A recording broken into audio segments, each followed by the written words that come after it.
Terapia de café. Vivir sobrio está chido. Este es un podcast del Distrito 13, Área DF Centro. Las experiencias vertidas en este podcast son puntos de vista de los miembros de Alcohólicos Anónimos y de cómo viven el programa. Las opiniones expresadas en este programa no hablan a nombre de la Central Mexicana de Alcohólicos Anónimos. 5, 4, 3, 2. Hola, bienvenidos a Terapia de Café, donde vivir sobre está chido. Yo soy Vic, su amigo y compañero. Hola, ¿qué tal? Yo soy Den, también amiga y compañera.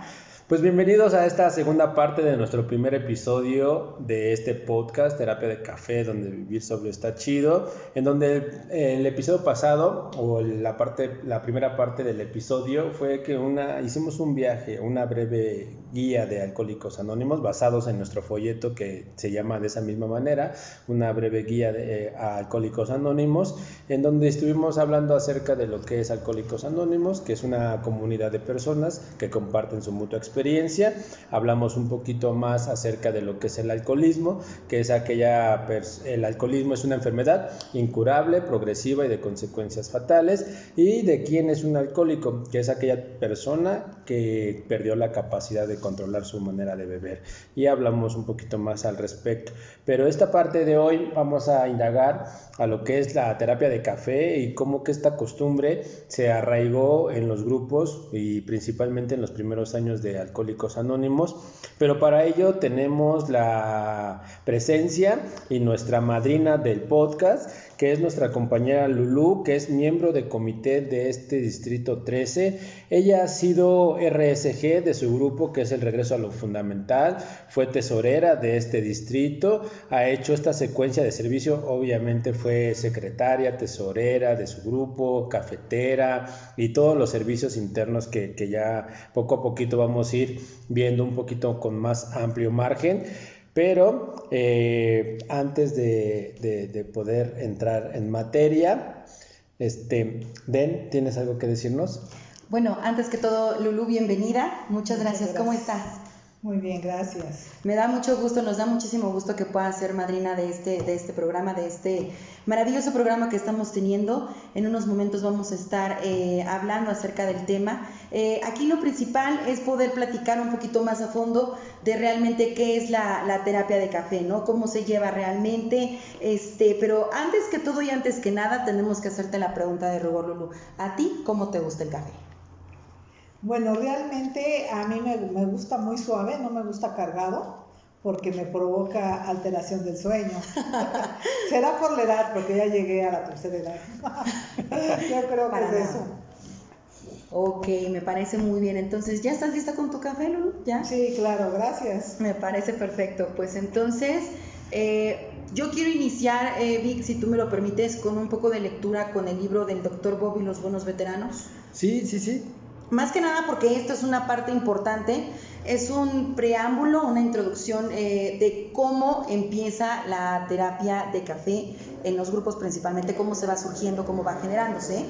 Y les comento, dice, describiendo este encuentro con el hombre que iba a ser mi socio, el maravilloso amigo con el que nunca tendría yo una palabra dura, dijo Bill, Bob no tendría mucho el aspecto de ser un fundador, temblaba mucho y con gran inquietud nos dijo que solo podría quedarse 15 minutos. Aunque avergonzado, se animó un poco cuando le dije que yo creía que él necesitaba un trago. Después de la cena, que no probó, Henrietta nos apartó discretamente a su pequeña biblioteca y ahí hablamos Bob y yo hasta las 11 de la noche. ¿Qué sucedió realmente entre los dos hombres? Una de las versiones más breves y más interesantes la dio el antiguo compañero de clase del Dr. Bob, Arva J. Irving, quien cuando menos le dio el debido reconocimiento a lo que iba a convertirse en la bebida oficial de Alcohólicos Anónimos, el café, que entonces se vendía a 15 centavos de dólar la libra, muy barato. Y así se reunieron y empezaron a hablar acerca de ayudarse el uno al otro y ayudar a los hombres con problemas similares. Salieron hasta los suburbios más bajos de la ciudad y reunieron a un grupo de borrachos. Comenzaron a hablarles bebiendo café. La esposa de Bob me dijo que nunca había preparado tanto café como lo hizo en las 2 semanas siguientes. Y ahí permanecieron bebiendo café e iniciando este grupo de ayudarse unos a otros. Y esa fue la forma en que Alcohólicos Anónimos se desarrolló. Esto es verdad, pero tal como lo sabemos, hubo mucho más que eso. Durante años, un cierto número de personas habían estado poniendo a Bob en buena disposición. El grupo Oxford tenía un programa y Henrietta le había dicho, no debes tomar una gota de alcohol. Evidentemente, Bill le llevó algo nuevo, él mismo. Gracias, Den. Y pues bueno, amigos, compañeros, esto es como una parte muy fundamental para nosotros, para que sepamos muy bien y le demos un gran valor pues a nuestros compañeros que inicialmente se forman en el servicio, iniciando, sirviendo café en nuestros grupos, ¿no? Ahora, pues ya a raíz de todo esto, ahora pues se hacen unas reuniones llamadas juntas de trabajo en donde se votan por los servidores y ahí es donde elegimos a veces a nuestros flamantes cafeteros. Pues ahora sí, Lulú, quisieras presentarte, ya dimos una breve presentación de lo que has hecho como servicio, pero nos gustaría escuchar un poquito más acerca de cómo fue que llegaste. Nosotros nos basamos en nuestras experiencias o para contar nuestras experiencias, cómo éramos, qué nos aconteció y cómo somos ahora. Sí, pues muchas gracias. Más que nada, ahorita les quiero felicitar porque es un trabajo arduo lo que están haciendo, es un excelente proyecto, los cuales los felicito. Gracias. Gracias. Y definitivamente es un tema pues muy fuerte para mí, recordarme cómo llegué a Alcohólicos Anónimos. Yo tuve la oportunidad de ser 2 veces elegida por Dios, pues mi poder superior, de llegar una primera vez completamente derrotada, porque me derrotó y me golpeó mucho el alcohol, a pesar de que tenía yo apenas 23 años. Yo ya había estado en lugares de desintoxicación como el Hospital Balbuena, ya había ido a jurar a la villa, lo que hace mucha gente. Bueno, me sucedieron una y mil cosas en la actividad alcohólica, ¿no? Choques, ir a los separos, una serie de situaciones que me iban sucediendo por el consumo excesivo de alcohol, ¿no? Yo también empecé como muchos jóvenes, empezando a tomar socialmente, donde yo me creía que era la estrellita marinera que donde quiera me querían, por mi forma de ser, siempre he sido alegre, hasta que gracias a Dios hasta el día de hoy. En esa época yo sentía que si yo no iba a las fiestas la gente no se iba a divertir, ¿no? Claro. Pero pues así nos engaña el alcohol, ¿no? Definitivamente cuando ya estamos predispuestos a esta enfermedad, al paso del tiempo pues se vuelve uno bebedor fuerte y fue mi caso. Me volví bebedora fuerte y pues lo empezó a notar mi familia, me dijeron, oye, ya estás tomando muy seguido y cada vez creo que más. Pero yo decía que todavía era muy funcional y efectivamente era funcional, era buen estudiante, en aquella época trabajaba y pues no faltaba yo en nada, ¿no? Dije, bueno, pues que los fines de semana me reviente, pues no pasa nada, porque yo me vuelvo a poner las pilas el lunes y como si nada, ¿no? Pero bueno, como cada vez mi organismo se acostumbraba más al alcohol, empecé a tomar más y definitivamente ya se acaba la vida de vino y rosas, ¿no? Y empieza realmente a sentir como cualquier alcohólico, empieza a sentir el infierno. ¿Por qué el infierno? Bueno, porque cada vez que amanecía yo solita me preguntaba, ¿por qué otra vez? ¿Por qué otra vez, a pesar de que me pasan esas cosas tan dolorosas, ¿no? Como acaban en los separos, mi padre siempre con los ojos llenos de lágrimas, mis hermanas enojadas, de vivir con una alcohólica no es nada agradable. En los lugares de trabajo pues también molestos, en mi escuela ya nada más me volteaban a ver con enojo, ¿no? Y me decían de plano, si vuelves a venir aquí alcoholizada, aparte de que ni entras te vamos a expulsar, ¿no? Y yo siempre queriendo retar a las autoridades, metiendo alcohol escondido. Y yo decía que era porque era yo un poco rebelde, pero ahora me doy cuenta que era mi propia necesidad de estar alcoholizada ya en todo momento. En todo momento quería yo estar tomando, ¿no? Y bueno, cuando yo finalmente decido ir a Alcohólicos Anónimos, es porque yo ya tenía varias llamadas, ¿no? La primera fue cuando fui a jurar, me dieron un tríptico y lo único que hice fue aventarlo y decir, estos no saben con quién están, yo mañana me baño, me cambio y soy otra persona diferente, ¿eh? Pero realmente hasta tenemos un folleto que dice, ¿se cree usted diferente? Pues yo me creía en esos momentos diferente, ¿no? A pesar de que estaba yo ese día completamente golpeada, estaba yo completamente abatida, de que llevaba varios días sin llegar a mi casa. Un tío fue por mí, me llevó a jurar ahí, ¿no? Y yo ya tenía esa información de Alcohólicos Anónimos, pero yo pensaba que nada más era momentáneo lo que me estaba pasando, que las caídas no eran frecuentes, que iban a venir los días de gloria otra vez, donde todos iban a querer que yo estuviera entre ellos, ¿no? Pero bueno, pasó el tiempo y empecé a caer en el Hospital Balbuena, donde tenían que desintoxicarme, ¿no? Y yo misma como que le agarré la onda y me iba yo solita a desintoxicar ahí, ¿no? Cuando me daba cuenta que ya la situación estaba muy fuerte, iba yo sola. Incluso me metí a un hospital que se llamaba Hospital Santa Elena, que ahora ya se volvió Ángeles de quién sabe dónde, aquí por la Roma. Y yo ahí me metía porque ya sabía cuánto me iba a costar. Mi padre siempre pues traía yo carrito y me daba algo de dinerito que lo ocupaba yo más para el alcohol, más que para mis necesidades de la escuela, ¿no? O para mis cosas. Y bueno, ya me iban pasando cosas más fuertes, como no acordarme en dónde estaba, a dónde había amanecido, con quién había amanecido. Se me perdía continuamente dinero que no era mío, porque yo me dedicaba luego a hacer que yo voy a llevar lo de los anillos de graduación de toda la generación, y ese dinero se me perdía. Ya no puedo decir que me lo robaban, yo pienso que hasta yo misma lo dejaba en el toldo y me arrancaba. O sea, en esas lagunas mentales que cada vez eran más frecuentes, pues yo estaba completamente aturdida, ¿no? Y pues eso me traía mucha culpa y vergüenza, ¿no? Tenía culpa y mucha vergüenza, ya no solamente ante la sociedad, ante mi familia, sino ante mí misma, ¿no? Me veía al espejo y yo la verdad sí tenía mucho deseo de morir. Incluso en una ocasión lo quise hacer, ¿no? Me quería aventar de un segundo piso y me agarraron mis amigos. Y no porque me quisieran mucho, ¿no? Ellos dijeron, no, nos vas a meter en broncas, va a venir la patrulla y vamos a estar en broncas por tu culpa. No era por salvarme, nada más para no meterlos en bronca a ellos, ¿no?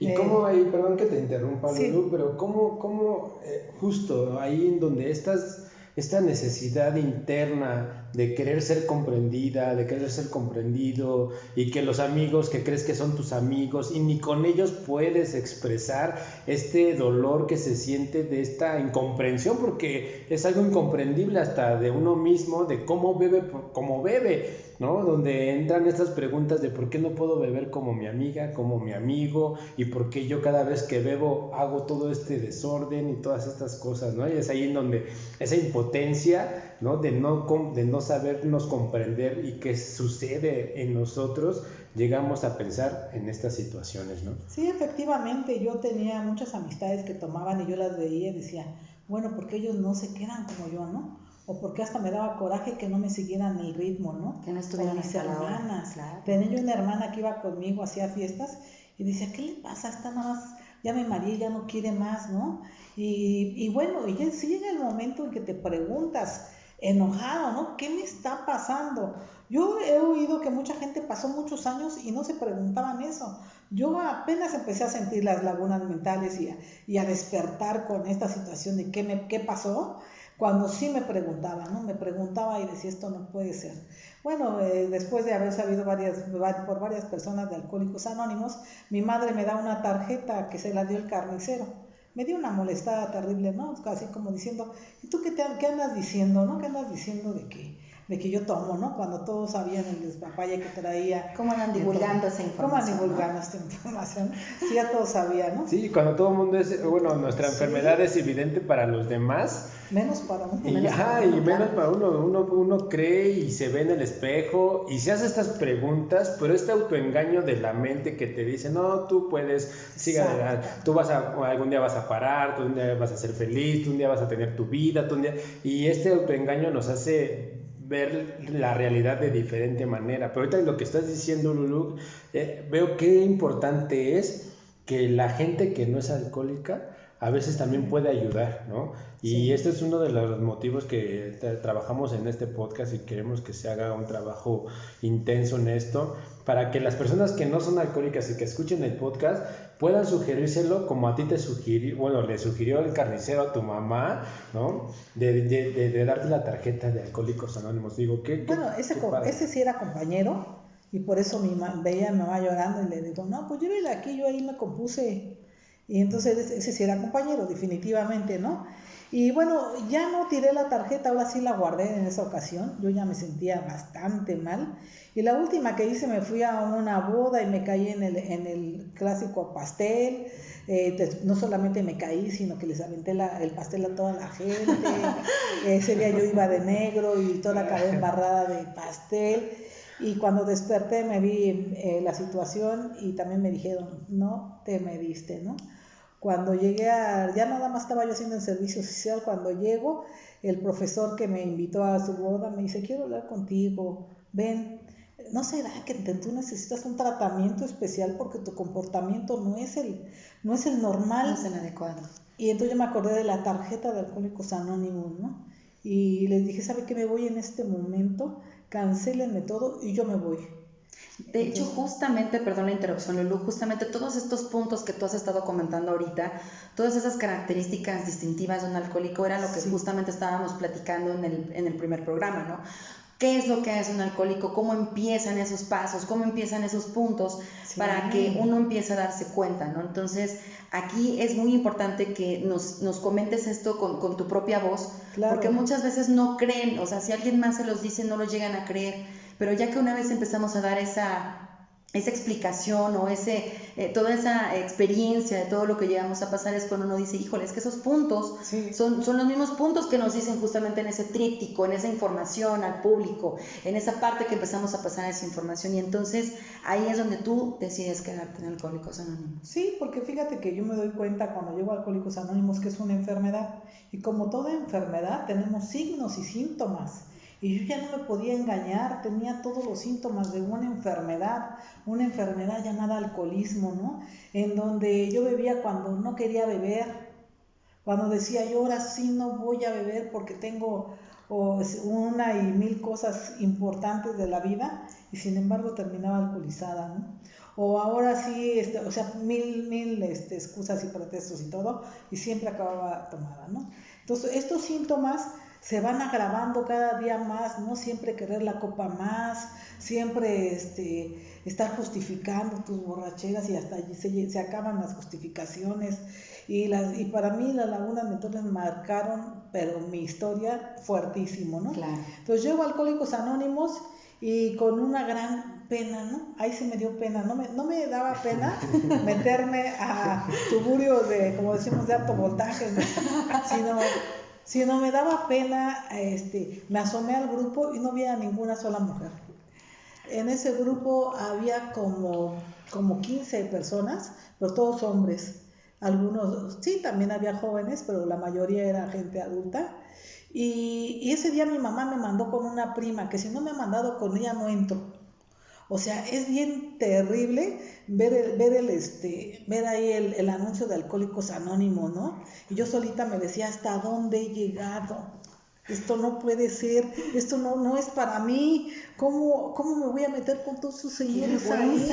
Claro. Y que me vean yo como mujer. Exactamente, ¿no? Te entiendo muy bien. Entonces, qué fuerte, ¿no? Sí, y bueno, perdón, igual y para los que nos escuchan y que no son compañeros o no conocen de Alcohólicos, ¿no? Si nos reímos es porque en verdad hoy en día vemos esto ya más como algo risible, porque hoy sabemos que podemos salir a través del acompañamiento de la agrupación, de un amigo, de un compañero, de un padrino, y que hoy estos acontecimientos que en su momento fueron muy dolorosos para cada uno de nosotros, la verdad es que es bien doloroso reconocer que la enfermedad o que uno está enfermo. Y sí, justo ahorita que lo hablabas, me recordé cuando vi por primera vez el logotipo de Alcohólicos Anónimos, y yo había terminado, o sea, en las peores condiciones, no iba en las condiciones que digamos que como hoy, que si nos ven o si nos pudieran ver, pero no nos pueden ver por el tema del anonimato. Pero créanme que Lulú, pues no, o sea, de lo que nos cuenta, nada, o sea, no parece nada. O sea, para mí Lulú es una persona, una profesional, una mujer ama de casa, ¿no? Y que realmente, como nos cuenta su historia, pues no lo creeríamos, pero ese es el testimonio de Alcohólicos Anónimos. Y que principalmente yo perfectamente te entiendo muy bien, porque yo también, que soy mujer, que llego a un grupo, también entiendo perfectamente esa parte, ¿no? Y justamente en esa parte de la integración, ¿no? Tú llegas a tener estas pláticas en tu grupo, esa terapia de café. ¿Cómo tú has implementado esta práctica hoy en día de la terapia de café con las personas a las que hoy en día has acompañado, Lulu? Bueno, para mí fue muy importante cuando me las dieron, porque yo como alcohólica nunca llegaba temprano a mi casa. Entonces se me hacía como que, bueno, ¿yo ahora qué?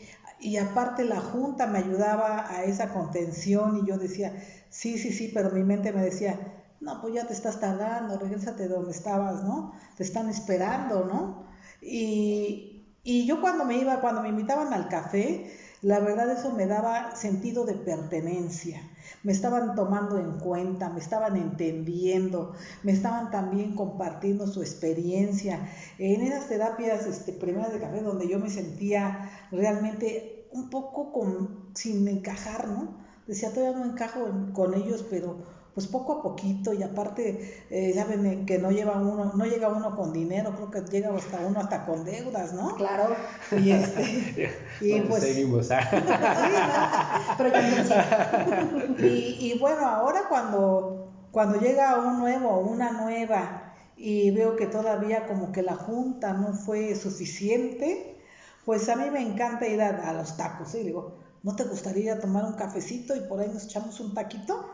Y me dicen, bueno, vamos, ¿no? O sea, los alcohólicos cuando llegamos a la agrupación no tenemos pretexto de que me va a regañar mi mamá, mi papá o voy a llegar tarde, pues estamos acostumbrados a ni llegar, ¿no?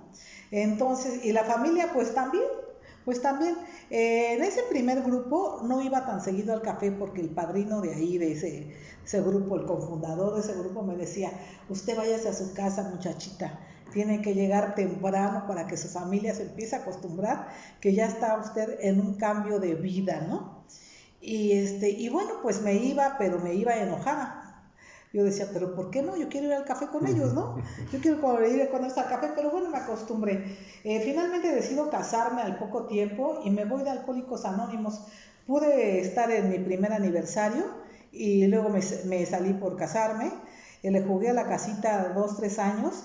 Qué peligroso es para el alcohólico que llega a una agrupación y no hace un programa de recuperación, no hace esos principios que de uno de seguir, que tenga ya uno un cambio de juicios y actitudes, porque te vas a la vida pensando que como ya te pases la botella, todo va a estar perfecto, y no es cierto, ¿no? Empiezan las dificultades, empiezan los problemas con la pareja, empiezan los problemas económicos, empieza todo un caos y te empiezas a sentir como que tú estás fuera de sitio. Yo qué hago casada, qué hago con un hijo, qué hago con 2, qué hago con 3.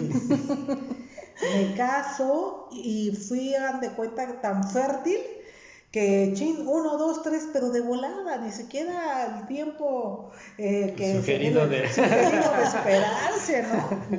Y yo vivía enojada con la vida. Yo creo que una de mis hermanas se daba cuenta porque decía, habla con tus hijos, siempre estás callada, pero estaba yo enojada. ¿Qué estoy haciendo aquí? ¿Qué estoy haciendo con unos hijitos y con un bueno para ni nada con el que me casé? O sea, no tenía juicio ni para escoger una pareja, ¿no? Y justo, o sea, ¿no? Perdón, y justo, es que de verdad uno a veces cree, porque, bueno, también fue mi caso, de que llego por primera vez y no me quedo, ¿no? Y el tema es que aquí yo creo que estás tocando un punto bien importante, porque justamente mucha gente cree que Alcohólicos Anónimos es para dejar de beber. Y pareciera ser que así es, pero hay una tradición que nos dice que el único requisito para pertenecer a Alcohólicos Anónimos es tener el deseo sincero de dejar de beber. Es porque nos hemos dado cuenta que tenemos un problema con nuestra manera de beber. Y esto que sucede en el alcohólico nos deja bien dicho el Dr. Silberg. El Dr. Silberg, en el libro de Alcohólicos Anónimos, que es la opinión del médico, dice que el alcohólico vive irritable y descontento. O sea que esa condición que pertenece a nuestra misma enfermedad, que es una de las características de nuestra enfermedad, por eso el peligro que es llegar y creer que casándose, teniendo familia, teniendo un buen trabajo, teniendo dinero, ya no bebiendo, puede uno vivir bien. pero a la realidad es que esta característica de irritable y descontento, pues viene una serie de acontecimientos que quizás ahorita ibas justo a mencionarnos. De hecho, Lulú, justamente comentas ahorita una frase que a mí me encantó en lo personal, dijiste, un cambio de vida. Eso a mí me encantó muchísimo. Cuéntanos, ¿cuál es el cambio de vida que realmente te ha dado Alcohólicos Anónimos? Sí, bueno, ya después de recaer, porque tuve que recaer por no estar dentro de los principios básicos, como decía el compañero, andaba siempre inquieta, irritable y descontenta todo el tiempo, ¿no? Hasta que llega el momento de que no quiero sentir, y la mejor manera de no sentir es recaer o morirte. Entonces, qué fuerte eso, ¿eh? Sí, qué fuerte, porque la verdad volví a pensar en el suicidio, sin alcohol, ¿no? Afortunadamente para mí, para mis hijos y para mi familia, tuve la oportunidad de que mi antiguo padrino me vuelve a rescatar y me lleva a un grupo que él abrió, que ahora sí que digo, ahora sí yo siempre he estado de la mano con Dios, porque ese padrino tenía mucho que no me llamaba y me llamó cuando yo ya estaba tomando. Y me dijo, no, voy por ti. Le dije, no vengas por mí, no quiero, hoy sí no quiero regresar. Qué difícil es para la gente recaída volver a incorporarse. Ya uno ya no quiere regresar. Te quieres morir con la aceptación de que eres una enferma. No te importa que la enfermedad te lleve entre las patas. Mucho tiempo cocinándola, volver a recaer, que cuando recaí obviamente no quería parar. Pero bueno, empiezo a ir y aquí sí va a entrar algo bien fundamental para mí. Si no ha sido por la terapia de café, no me quedo. Mi padrino me veía y siempre que terminaba la junta me decía, vamos a tomar un café. Y nos íbamos y se quedaba conmigo hasta que él me veía tranquila. Andaba yo todavía, después de que terminaba la junta, con esa mentalidad de que tenemos el alcohólico, voy a seguir bebiendo, no me importa lo que me estén diciendo, ¿no? Y conforme él me iba metiendo terapia y a lo mejor uno que otro chismecillo de los de la época pasada y todo eso, me fui relajando, sí. Y así todos los días, hasta que me vio tranquilísima, me dijo, ahora sí, búscate un grupo cerca de tu casa. Justamente esta es la última pregunta que quiero hacerte, creo que ya me la respondiste bastante bien, pero sí es importante tener como esta respuesta, yo sí la quiero escuchar en lo personal. Para ti, ¿qué tan necesaria es esta práctica de la terapia de café para justamente hacer ese acercamiento a un recién llegado, a esa persona que aún está sufriendo? Fíjate que yo creo que más que la primera vez, la segunda vez que llego, esta terapia de café para mí me salvó. Me dio la oportunidad de volver a recapacitar, a reflexionar, a decir, voy a volver a poder, ¿no? Wow. Si ya una vez pude, voy a volver a poder. Y no era por la junta, era por esa terapia de café. Yo veía el amor de mis compañeros, cómo me decían, sí vas a poder, Lulu, y me empezaban a echar toda la terapia de buena vibra, buena onda, y yo ya nada más como que los oía, pero ellos se daban cuenta de mi ansiedad. Yo tenía ansiedad, la taza se me movía, me paraba cada ratito, me sentaba, no se daban cuenta con que andaba yo completamente ansiosa, ¿no? Cuando me iba relajando y el sueño casi me vencía, decían, órale, ya vete a tu casa. No te puedes ir a mi casa. Y efectivamente, yo agarraba mi casa y decía, mañana me iré a tomar, solo por hoy me voy a quedar en mi casa, ¿no? Y iba a quedar en mi casa, me iba a dormir, ¿no? Pero sí fue unos días bastante severos donde si no ha sido por la terapia de café, hubiera sido terrible para mí, ¿no? Y después, bueno, yo me doy cuenta sin darme cuenta, más bien no me di cuenta hasta que en algunos aniversarios de mis compañeros empezaron a mencionarlo. Dijeron, ya ven que como luego nos dan la pavonada cuando uno es el festejado del aniversario, empezaron los ahijados a decir, gracias a la que la madrina nos llevó a los tacos y al café saliendo del grupo. Gracias madrina por habernos llevado al café y estar conmigo tantas horas, ¿no? No me daba cuenta que lo estaba yo haciendo sin pensarlo, ¿no? Simplemente ustedes me han enseñado cómo se da la dádiva Y pienso que una de las dádivas también ha sido la terapia de café. Wow, Lulu, de verdad, o sea, escucho esto y se me enchina la piel, porque realmente es eso, ¿no? Si queremos conservar la sobriedad, tenemos que regresar a esta dádiva de la sobriedad sin esperar nada a cambio.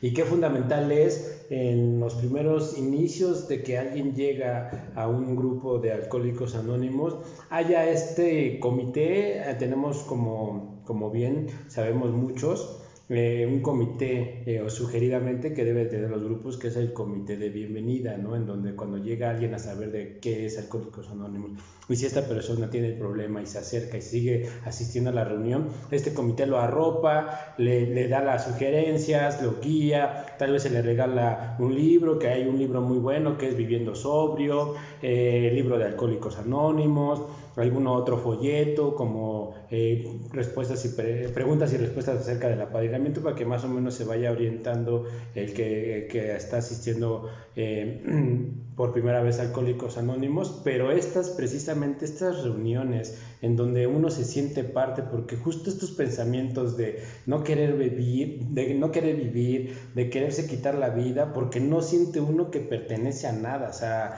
que está uno solo en la vida y que no tiene ni un propósito, ni por qué vivir, ni por qué hacer las cosas, aunque haya, no sé, propósitos de tener una carrera, propósitos de tener una familia, propósitos de hacer quizás el primer millón, porque así escuché en algún grupo, ¿no?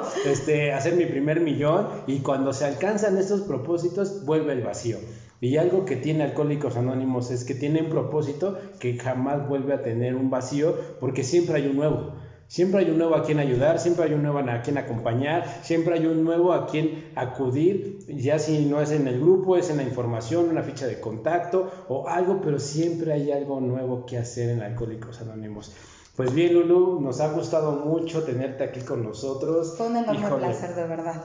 Muchas gracias. De verdad, porque a veces nos reunimos en el servicio y nos conocemos, pero a veces no conocemos a la historia detrás de ese personaje, ¿no? Que está sirviendo, que es miembro del comité, que es coordinador de un comité, que es RSG, que es tesorero, y ya les tendremos que dar muchos detalles después de cómo funciona Alcohólicos Anónimos, y cuando conocemos la parte sensible de los compañeros es cuando nos hacemos hermanos, ¿no? Que nos emana este dolor. Lulu, pues muchas gracias. Quisieras decir por conclusión a nuestra audiencia, ¿qué es Alcohólicos Anónimos para ti?